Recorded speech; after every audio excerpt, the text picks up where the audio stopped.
Hey everyone! In today's video, I'm going to take you along with me as I water propagate some of my plants. Now, I kind of want this video to be a how-to on water propagation in case it's something that you haven't tried before or you're just getting started. So if you don't know what water propagation is or what propagation is in general, basically propagating a plant means you're going to take a cutting of a plant that you have and you're going to root it in some sort of medium. In this case, it's going to be water.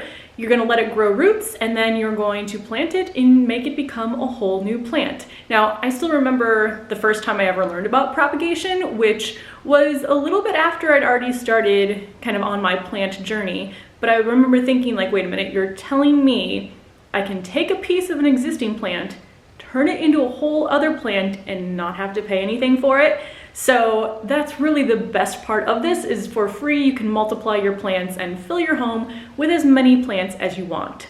So like I mentioned, I kind of got into it just a little bit after I started collecting my houseplants, and I've tried different methods. There's a few different ways that you can propagate, and then there's also different methods within those different propagation ways that you can go about doing it. I've found the most success with water propagation, so that's what I do for the majority of my plants. It doesn't work with every single plant, but I think for the most part, the plants that I have in my house, the ones that I want to propagate, work perfectly fine with water. So I especially love propagating my plants in the winter. I pretty much don't really propagate anything inside, at least for my house plants, during the summer because I'm more focused on the garden. But once winter hits and there's no more activity in the garden, I fill all of that free time by propagating my plants. So I already have a few started here that I've had, I think probably in the last month is when I've really focused heavily on propagating my plants. So I started them about a month ago. I have some that are starting to root up. I actually have some that I've already planted. I think you would have seen a video of me thickening up the plant curtain that's actually behind me here with some of the cuttings. So what I'm going to do today is take you around with me as I grab cuttings from my plants, because there are some that definitely need to be trimmed. So I'll show you kind of what I look for when I find out which parts of my plants I want to cut for propagation. I'll show you the different containers that I use, but essentially anything that can hold water you can use to propagate your plants, but there's some things that are going to work better than others, so I'll go through that with you as well. And then I'll show you kind of the different ways that I have set up propagation stations throughout my home. So let's go ahead and get started, and we'll start off first by taking you around with me as I go and grab the cuttings that I'm going to use for propagation. I'm going to start by grabbing a cutting from my pothos wall here. Pothos and philodendrons work great with water propagation, and they're probably the plant I propagate the most, just because I had the most of them to start with. So you can see here that I have the pothos growing here along the wall. When it hits the wall, it's starting to grow down. Some of the vines I'm gonna loop back, but some I just want to end right at the wall. So any of them that have kind of overgrown how long I want them to be, I'm gonna take cuttings off of those. Anytime you want to trim any sort of plant, I try to take enough so that I can root it and turn it into another plant. You obviously don't have to do it, but I definitely find it difficult to throw away a piece of a good plant. So let's get in here a little closer and I'll show you where I'm going to cut. So down here, first off, this vine, I am going to curl back around. I just have to actually do it. So I'm going to keep that as it is. But if I come in here a little bit closer, I have this one up here, which is starting to grow around on itself, and I want it to end at the door, so I'm going to trim that. And then this one here, I'll probably add another hook right there, but then the rest of that I'm going to go ahead and cut. When you're taking a cutting, some things you want to know. You want to be able to get at least 1 or 2 nodes, and essentially nodes are the places on the stem where growth can come out. So if you see where the leaves are, those are going to be nodes. Sometimes you already will start seeing aerial roots pop out of some of these, and that's a good place to know to take a cutting. But for example, I wouldn't want to just cut right here because that's not enough. I need like 1 to 2 nodes, and you also want to have leaves on the plant as well so that it can photosynthesize and actually grow. So I'm going to go back about 1, 2, 3, 4, 5 leaves here, and I'm going to snip this a little bit, maybe like 1 inch or 2 before the node. There we go. Coming down here to this one, if we hang this out here, I'll probably need up to this leaf for where I want to hook it. This is a bit difficult to do with two hands, or with one hand occupied by the camera, but this is the leaf that I want to keep. So I'm just gonna snip right there. When I'm looking for plants to propagate, I'll also look for anything where there's a good section of stem that's lost its leaves. So it is normal for stems or vines to lose leaves kind of closer to the top over time. Sometimes leaves will fall off in the middle. This string of hearts right here, you can see I have a good section that doesn't have any leaves on it. This is where you can see that focuses that little node right there. I don't know if this one will survive a water propagation, but I'm going to try it anyway. There is a couple leaves still left on this vine, so I'm just going to cut this one right below where these two hearts are. And it looks like I have another one right here. There's only one leaf left, but you know what? I'm going to try it anyway. I'd rather try and make some additional vines rather than just throwing them away. So I'm going to grab those cuttings too, and then we'll head back and I will start getting them ready for propagation. Okay, so now I have my cuttings from the pothos plant that we'll start with. So I have two cuttings here. Now again, just to show you a bit better up close here, the different nodes, you can actually see some of the nodes are already starting to produce roots. So I need to put at least one, I like to do two nodes into the water. And the area that you're going to put into the water, you want to clean up by removing any leaves or other debris that are connected to that node. If you put leaves in water, that's just going to allow for more bacteria, and plus you're going to be burying the part with the roots anyway, so the leaves around the nodes are no longer needed. So let's go ahead. You can either rip them off, which I'm going to do. If you want to be a little bit more careful, you can use your pruners here. But you want to make sure that you're not actually breaking the stem. I've done that before when I've been just a bit too aggressive with pulling off the leaves and it breaks the stem in half, and then I can't use that portion of the stem any longer. So I've removed that bottom leaf right there. Like I said, I'm going to put two in, so I'm going to remove this as well. And now I have two nodes that I can put into water. And you can create your stems as long or as short as you want. So this one's probably a good length to start with, but this one here is a little bit longer. So I could, if I wanted to, like let's say I cut it right here, I can root this half in water, and I'll have two different stems. So it really kind of depends on, do you want more stems that are shorter to start off with, if you're thickening something up, or do you want to start with longer stems and want to get length more quickly? Because obviously if I start with a longer stem, it's going to already be a bit longer when I plant it up. So it's just kind of what look you're going for. For example, you can't see it right now, but the pothos curtain behind me, I am more focusing on thickening up right now, and then eventually I'll get to adding more length. So depending on what you want for your plants, that's how you can decide how long or short to make your stems. I think I am going to also keep this one a bit longer though, so I'm just going to remove a leaf there and a leaf there. So then again, this is the part right here that's going to go in water. So these are my pothos stems. Let me next show you the string of hearts, which again, I don't know if it's going to survive just because it didn't look like the healthiest stem in the first place, but if it does, that's a win for me. So this one right here, these nodes are kind of like little balls that you can see here. There's only one node before the leaf, and there's only two leaves left, so I'm just gonna pop this in water as it is and see how it does. So hopefully this one will actually get rooted and some new leaves growing off of it. I have another one here too, but this one actually looks even worse. So I don't know if that will make it, but again, I'd rather try and see than not try at all. So next, let's talk about the containers that you can use for propagation. And like I mentioned, basically anything that can hold water and hold your plant can be used as a propagation station, but there are certain types of containers that are going to work better than others. For example, I find that narrower containers work a little bit better because it's easier to hold the stem in place, whereas let's say I had like a giant bowl, you'd be putting the stems in and they wouldn't be very sturdy and they'd kind of just be floating around. So I like to use things like bottles that have a narrow neck because I know that's going to hold the stem in place. This vase I'm using. Vases work really well, and it's a great way just to add some pops of green to your decor. So this vase I am using as well to propagate.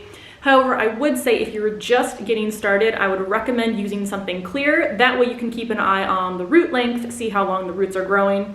Also keep an eye on any sort of bacteria that might be forming in your container. That's something you're not gonna really see in a container that is not clear. So while these look pretty, and I do use them quite often, again, if you're just starting off, to be on the safe side, I would definitely recommend something that's clear and easy for you to see through.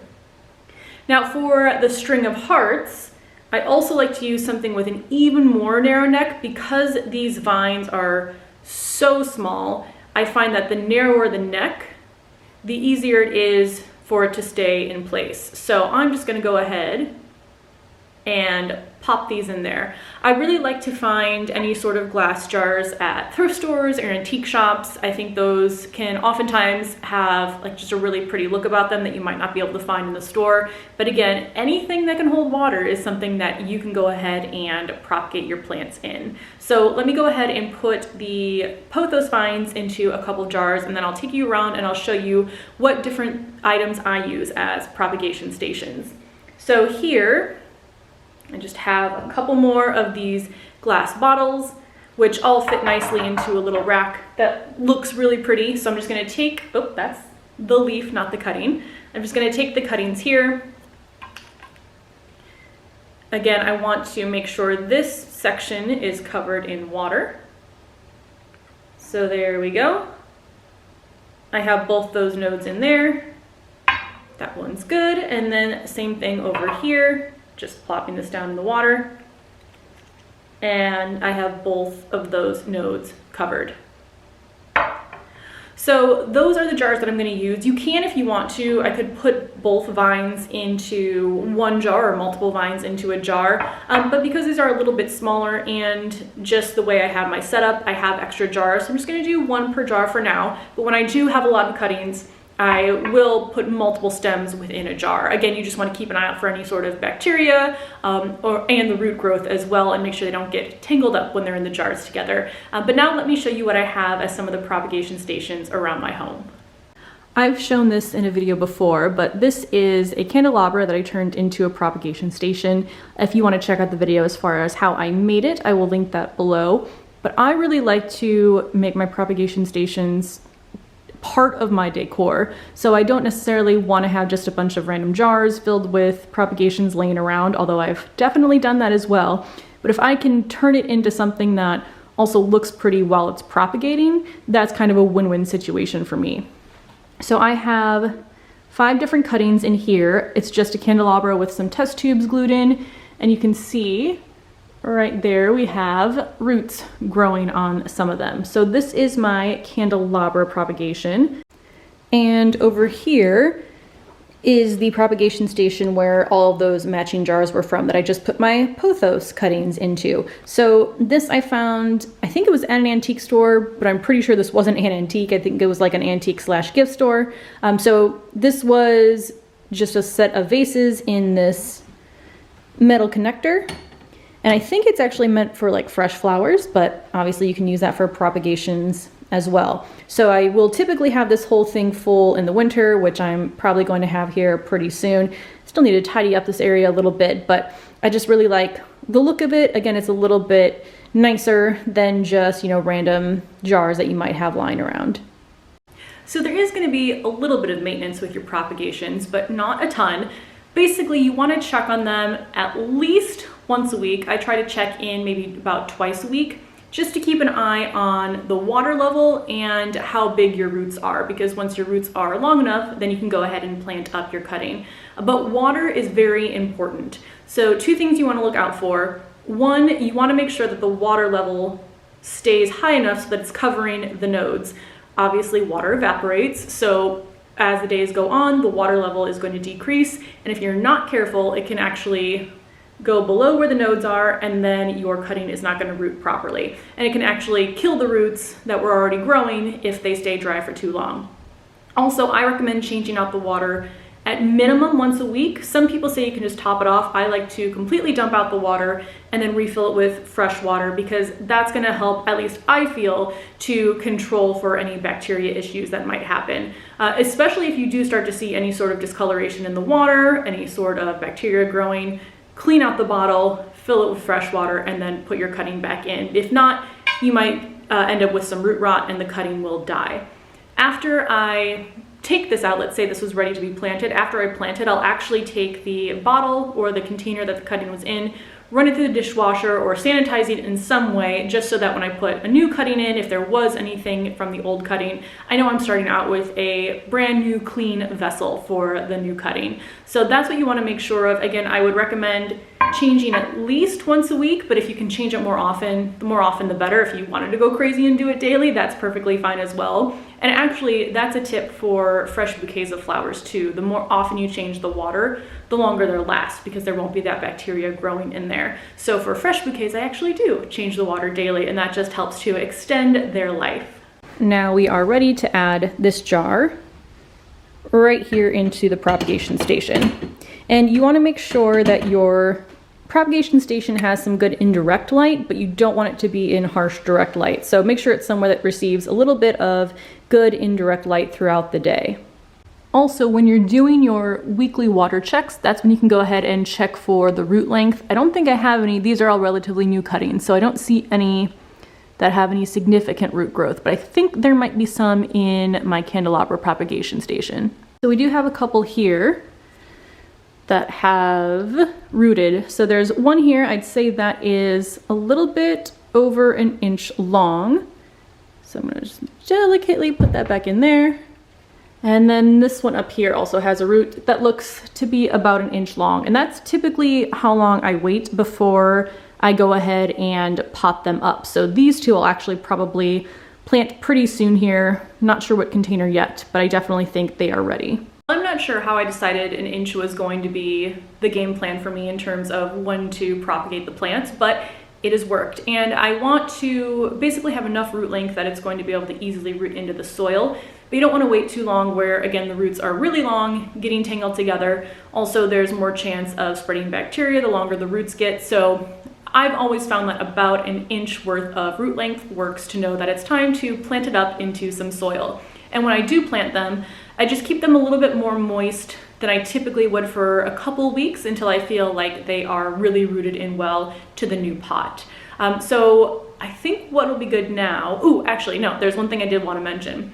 You're going to find a lot of different ways to even do something like water propagation. Different things work for different people. I have never actually used any rooting hormones or anything like that to help the roots start growing. I've always been able to just do it fine with just using water, or if I am doing soil propagation, just planting it in soil. But I do know people that really love using any sort of growth aid for the roots. So if that's something that you want to use, definitely try it out. I'm just a type of person where if I can get something to work with the least amount of things as possible, then I will do it that way. So just simple water propagation without the aid of anything else has really worked well for me. But before I go, I want to take you around and show you some of the plants I've propagated, just so you can see how much you can make from an original plant. And again, you're going to have all these plants for free. So let me show you some of the things that I have propagated in the last, I'd say, about 3 years worth of time.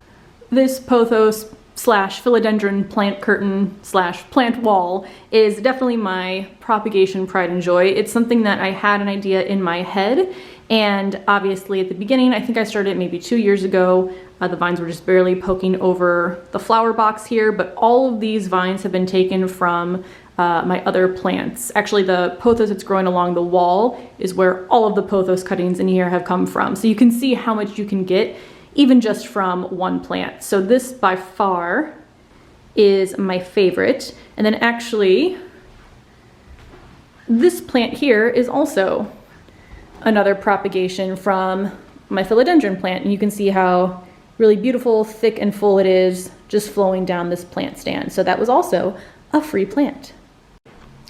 This plant right here is also propagation. It's actually some of the philodendron Brazil and then the regular non-variegated philodendron right in there. And then this is also of propagation from a string of pearls, and I'm glad I had these because the main plant actually died from an ant infestation. And yes, I kept it indoors, and somehow a whole host of ants decided to make their home in that. Can you hear my cat crying at the door? Let's go see what she wants.